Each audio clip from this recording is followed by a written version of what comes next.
नीट exam 2026 आपण पाहतोय की नेहमीसाठी अपडेट सुरू आहेत. आता आजचं जे नवीन अपडेट आहे या 24 तासातलं एक पब्लिक नोटीस की जी NTA न 27 मे ला काढली.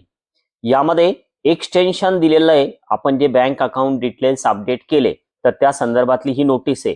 पण महत्वाचा पॉइंट यामध्ये की आतापर्यंत सो फार अराउंड 13 लाख म्हणजे जवळपास 22,79,000 फॉर्म भरल्या गेलेले आहे. तर त्यापैकी 13 लाख स्टुडंटना आपलं बँक अकाउंट डिटेल्स जे तर ते अपडेट केलेलं आहे. बाकीच्या स्टुडंटला कदाचित त्यांच्या मनामध्ये अशी भीती असू शकते की जर आपण रिफंड घेतलं तर आपल्याला एक्झाम देता येणार नाही. कारण बऱ्याच विद्यार्थ्यांचे असे प्रश्न मागच्या पण काही दिवसांमध्ये व्हॉट्सअपला होते आणि आपल्या कमेंट बॉक्समध्ये पण होते.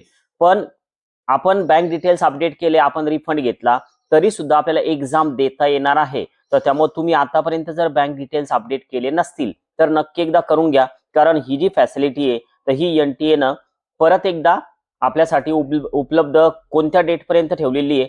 अगोदर काय होतं तर 22 ते 27 मे पर्यंतच हे सुरू असणार होतं. आपण अगोदरच्या नोटीसमध्ये हे सगळं पाहिलं होतं. पण आता ही जी फॅसिलिटी आहे तर ही जवळपास 22 जून पर्यंत NTA वेबसाईटवर उपलब्ध राहील. म्हणजे NTA वेबसाईटवर जी लिंक आहे की ज्यामध्ये आपण रिफंडसाठी सगळे बँक डिटेल्स अपडेट करू शकतो तर ते आता 22 जून पर्यंत त्या ठिकाणी उपलब्ध राहतील. कॅन्सल चेक अपलोड करायचा का सर, किंवा मग बँक पासबुक पाहिजे का, तर तो कॅन्सल चेकचा जो ऑप्शन आहे तर तो ऑप्शनल होता, तो नाही केला तरी चालतो. फक्त माहिती व्यवस्थित भरा, IFSC कोड टाका, बँकेचा जो अकाउंटचा नंबर आहे तर तो व्यवस्थित फिल करा आणि ते सगळं सबमिट करून द्या. आणि रिफंड घेतला म्हणजे एक्झाम देता येणार नाही असं काही नाही. ते सगळं मनातून काढून टाका. या व्यतिरिक्त तुमचा जर काही क्वेश्चन असेल तर नक्की कमेंट बॉक्समध्ये सांगा.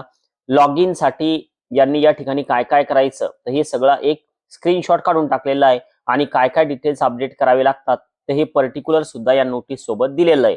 तुम्ही जर जिजाऊ अकॅडमीला नवीन असाल तर नक्की एकदा सबस्क्राईब करा. थांबूया. Okay, bye.